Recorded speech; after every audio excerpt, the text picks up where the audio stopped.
Apologies, y'all. I got a little stuffy during this recording, so if I sound a little congested, that's why. Enjoy.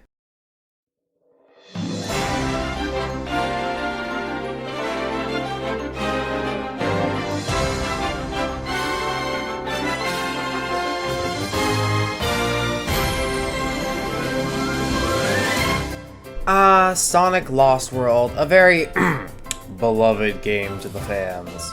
This game tends to be compared to Super Mario Galaxy, mainly in a bad light. However, while Mario can put a limit on his wallet, Sonic in comparison is a kleptomaniac. In an attempt to clear his head, we're gonna send this hedgehog on a vacation to the Lost Hex once again to hopefully run past his problems. How many levels can we beat in Sonic Lost World without collecting rings? But first, the rules. Rule number 1 is all skip items are banned, because I personally think it wouldn't be challenging to skip the game, so we're not going to do that. Rule number 2 is if I can't control Sonic, then it doesn't count. And this is only in effect if you're thrown into an automated section that we physically cannot avoid to complete the level. If you can avoid it or break out of it in any shape or form, it does count. So this is not a get out of jail free card, this is a I get to play the game type card. Finally, rule number 3 is that red rings do not count, as they're not actually adding to our ring total.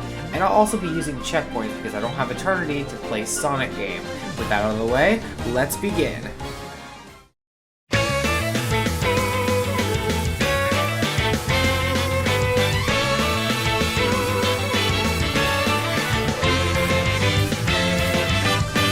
Windy Hill Zone 1 is fairly easy. Because it's your basic tutorial, there are many split pathways to take. However, you should always take the paths that end with springs, as gold cannons will send you into an auto-running section that's littered with rings, and another mechanic which I'll touch on later. Also, make sure to avoid the sheep, because bumping into them gives you a ring.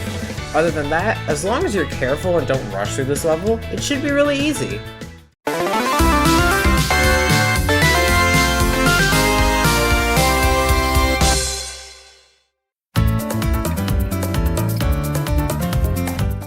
Zone 2 is also pretty easy, but it does require some semantics. The beginning section has this string of 3 rings that we can't jump over normally. However, we can use this game's mechanic of parkour to climb up the sides of these platforms to just barely make it over the enemies in the rings here. From here on, the level is simple, but do not use the Wisp here. It's mainly used for collecting rings and of the sort, so it's basically useless to us.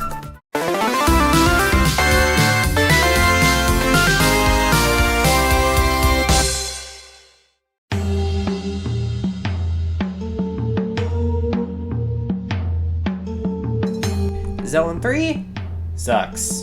While the rocks section usually isn't that bad, when you have to take your time, it becomes 1,000 times worse.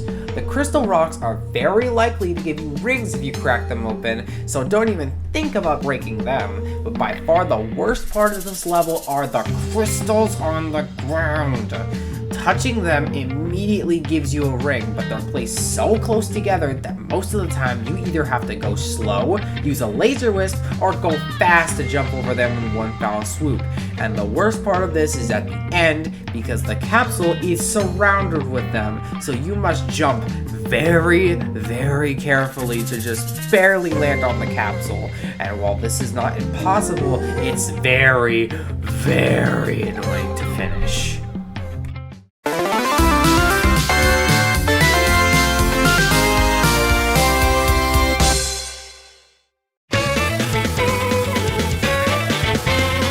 Zone 4 is our first impossibility. We have this one automated section that can be avoided, but as soon as we gain control, we run right into these rings, and taking the normal path has us run into sheep. So we can't beat this one, sadly. And with Windy Hills levels attempted, we can move on to the next world. Desert Ruins.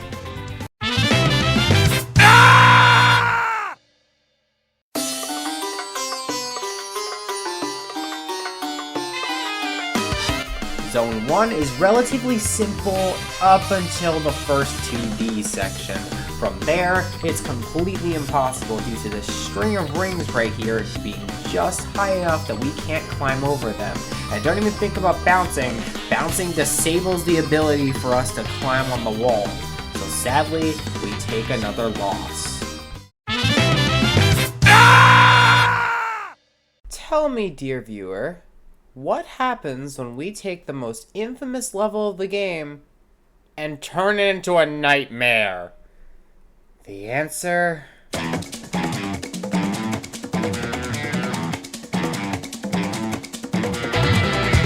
Zone 2! This right here is the reason that I've been avoiding all of the auto-running sections up to this point. The problem now comes down to the fact that Sonic now magnetizes rings that he runs by, and with no way to stop, and the second boost flower flooded with rings, we have no hope of doing this level the normal way. So then, we must glitch the game by doing frame-perfect bounce as you're coming to this platform. We can stop the auto-running section and start to pull off the next part of this glitch. But don't worry, there is highly more risk with this part. By doing a bounce as soon as you jump off this ledge while also holding the spin dash button, you can begin to fall out of bounds, and with enough trial and error, you can move to land later in the level and skip all of the rings. But if you mess up any of these steps, you will be forced to restart. Even if you somehow do all of this correctly, there is a good chance that you'll either A, fall into the abyss, B, fall into a death lane, or C, fall into gravity too late and collect the rings that are inside of the honeycomb.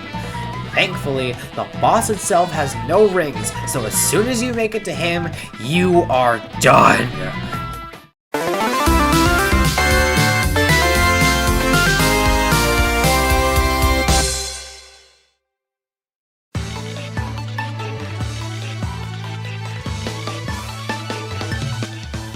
Zone 3.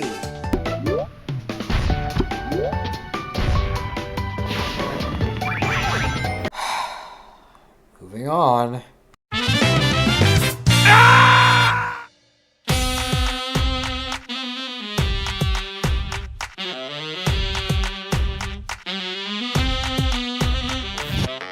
Zone 4 starts out pretty promising, as even the drill section is possible.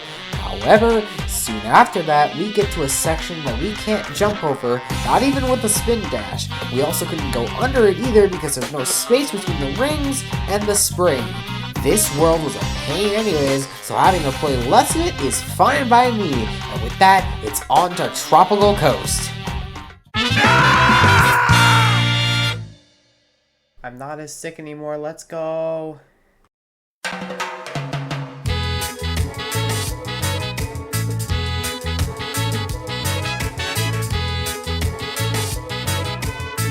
Zone 1 isn't too bad.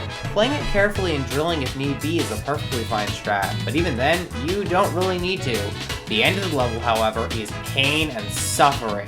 It's a cloud section, however all the rings are in capsules so you can bounce around them at the very least. Be very precise, as one wrong move will have you redo the section all over again. But, at the very least, there are also plenty of lives around to attempt over and over, so eventually, you'll get it done.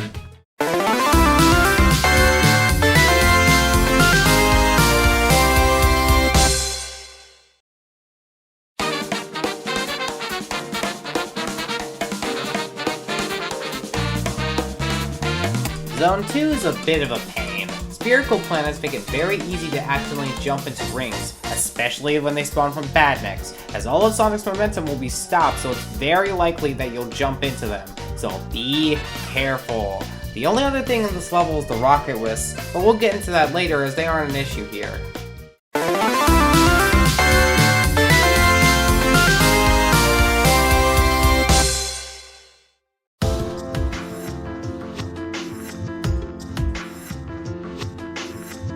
Don't let the exterior of Zone 3 fool you. This is an endurance test. An impossible endurance test, but an endurance test. At the beginning we have what looks to be an automated section, but it turns out you can jump right before it locks you in, then jump around the rings very carefully.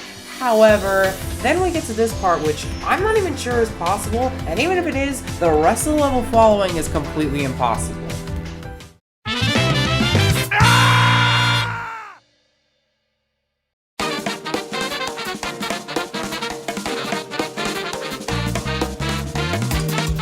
Zone 4. The detail of the rocket wisps that I brushed over is that they magnetize rings towards you. Make sure to back up and aim around the rings, and you should be good.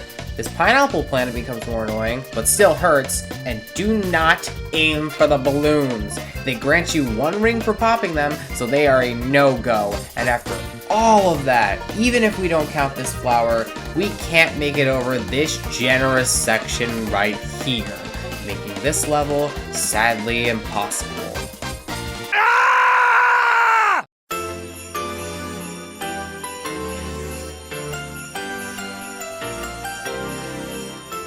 Zone 1 is interesting.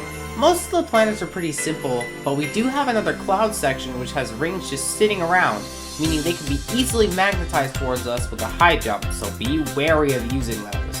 After that comes this section with these rings, which took way too long to pass because of these grounders popping out of nowhere. But eventually, you can slide past this to land near this impossible wall. Thankfully, I could have completed this level way earlier. On the bottom of the planet, run and jump to get as high as you can on the wall, spin dash to get to your absolute peak, then double jump to barely reach the spring, and finish the level.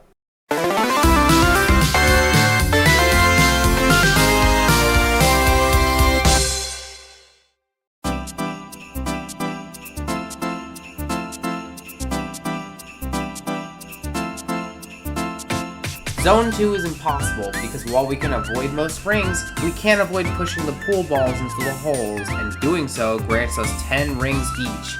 My best attempt granted me 50 rings at minimum. Oh no, we can't complete this very frustrating level. What a shame.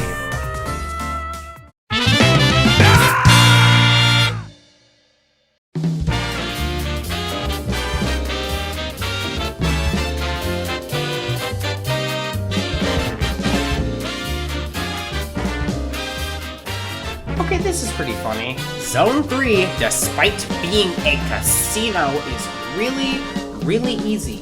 Even avoiding the casino tokens is no problem, and even if you do get them, you can just jump over the pit they use to cash them in.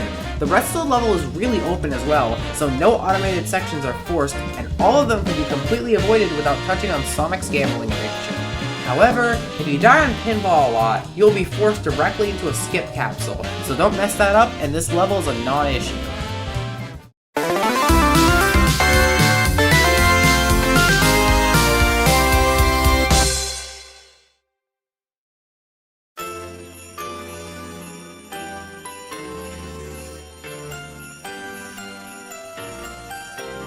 I'm not even gonna sugarcoat it. Zone 4 is impossible from the start because we have a big pit that we simply can't jump over without building momentum on a slope filled with rings. Yeah, there's absolutely no depth to this. It's just impossible.